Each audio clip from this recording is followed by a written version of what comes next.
Let's talk about something that some of us would rather not pay enough attention to, and that is doing absolutely nothing. Not buying, not selling, just sitting tight and letting life roll along. That sounds perfectly reasonable.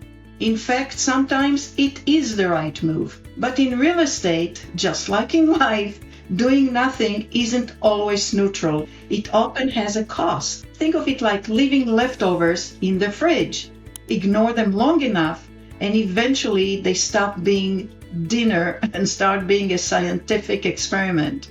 So what really happens when you decide not to buy or not to sell? Let's walk through it. Let's say the "I'll wait for the perfect time" trap.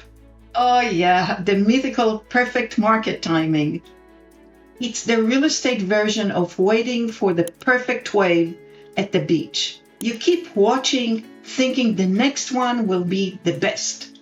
And suddenly the sun is setting and you never got into the water. Buyers sit on the sidelines waiting for lower interest rates, lower home prices, a crash that they've been waiting for since 2012. Markets rarely move in perfectly predictable ways. When the rates drop, demand increases. When demand increases, prices tend to go up as well. So when buyers are waiting for prices to fall, they end up competing with other buyers, more buyers, when conditions improve, at which point they're involved in a bidding war and end up paying even more. Renters, meanwhile, continue paying rent, which builds their landlord's equity instead of their own. Not exactly a dream scenario. On the flip side, homeowners sometimes delay selling because they are comfortable where they are. And hey, comfort is great. Sweatpants are comfortable too, but you probably won't wear them to a wedding. Common reason people delay selling include waiting for prices to go higher, avoiding the hassle of moving even when the house no longer fits, or not wanting to give up low mortgage rates. All those are understandable, but sometimes the hidden cost of staying put shows up in other ways.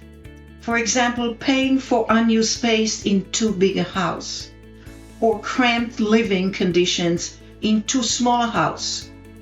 For instance, empty nesters, or missing opportunities to relocate for a better lifestyle or career improvements. In other words, the house might still work, but it might not be the best life enjoyments for you.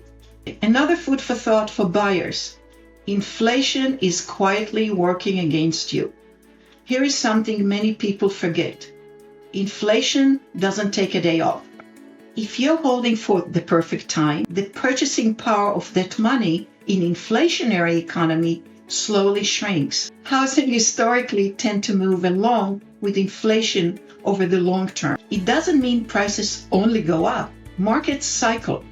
But over time, real estate has generally been one of the most reliable ways to build wealth. So while you're waiting, the market might not be standing still.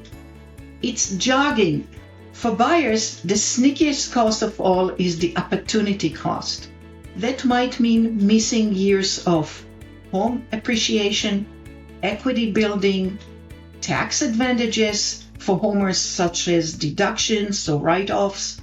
And for sellers, it might mean missing a chance to reposition yourself in a better home for your current life, or reduce expenses by downsizing, or invest proceeds in another opportunity, like parking your money in a checking account when it could have been growing somewhere else. It may be safe, but not always optimal. Sometimes doing nothing is absolutely the correct decision. Let's face it, real estate isn't a game of musical chairs.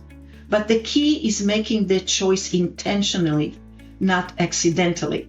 The best decisions come from understanding the trade-offs. It's a matter of decision making. And like most decisions in life, doing nothing has consequences. Markets move, life evolves, opportunities appear and then disappear. That's life. So if you're thinking about staying put for now, that's perfectly fine. Just make sure it's a strategic choice and not simply hitting the snooze button on your real estate goals. Because in the house market, just like at the beach, waiting forever for the perfect wave pretty much means you never get into the water. If I can help you making any of these decisions, please feel free to reach out to me at any time. I'm always around.